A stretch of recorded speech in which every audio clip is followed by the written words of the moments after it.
दिल्ली के जहांगीरपुरी इलाके में हुई घटना के बाद की गई बुलडोजर कार्रवाई से देश की राजनीति में हलचल पैदा हो गई है।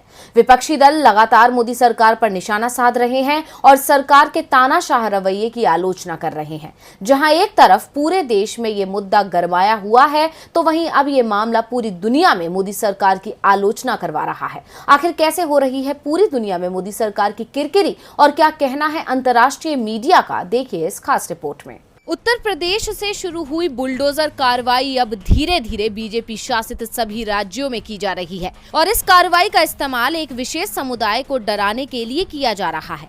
पिछले दिनों मध्य प्रदेश और गुजरात के बाद दिल्ली के जहांगीरपुरी में बुलडोजर कार्रवाई की गई। हालांकि सरकार ने इसे अवैध अतिक्रमण को हटाने की कार्रवाई बताया, लेकिन सच्चाई से हर कोई वाकिफ है कि ये कार्रवाई मुस्लिमों को डराने के लिए की गई थी, क्योंकि मध्य प्रदेश, गुजरात और फिर जहांगीरपुरी सभी जगह से पहले दो समुदायों के बीच झड़प की खबरें आई और उसके बाद अतिक्रमण हटाने के नाम पर एक समुदाय के खिलाफ कार्रवाई की गई, जिसके बाद मोदी सरकार विपक्ष के निशाने पर आ गई और विपक्ष मोदी सरकार की नीतियों की आलोचना कर रहा है। लेकिन सिर्फ देश में ही नहीं बल्कि दुनिया भर में मोदी सरकार की निंदा हो रही है। बता दें कि बुलडोजर के इस्तेमाल को लेकर बीते कई दिनों से देश के भीतर और अंतर्राष्ट्रीय मीडिया में चर्चा गर्म है। ब्लूमबर्ग की एक रिपोर्ट के अनुसार बुलडोजर का इस्तेमाल गरीब मुसलमानों के घरों और व्यवसाय को तबाह करने के लिए किया गया।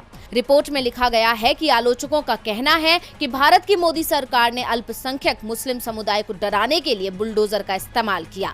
टीआरटी वर्ल्ड में छपी रिपोर्ट के अनुसार बुलडोजर का इस्तेमाल लंबे वक्त से भारत की पहचान रहे धार्मिक सद्भाव और शांतिपूर्ण सह अस्तित्व यानी जियो और जीने दो की नीति को खत्म करने के लिए किया जा रहा है। वही वेबसाइट ने एक लेख छापा है जिसमें कहा गया है कि देश की सत्ताधारी दक्षिणपंथी बीजेपी अपने हिंदू वोट बैंक को खुश करने के लिए मुसलमानों को निशाना बना रही है। इसके अलावा पाकिस्तान की न्यूज वेबसाइट डॉन ने लिखा कि भारत के कई हिस्सों में बुलडोजर चलाए जाने की घटनाओं के बारे में आलोचक कहते हैं कि ये देश के 20 करोड़ मुसलमानों को डराने की सत्ताधारी सरकार की कोशिश है।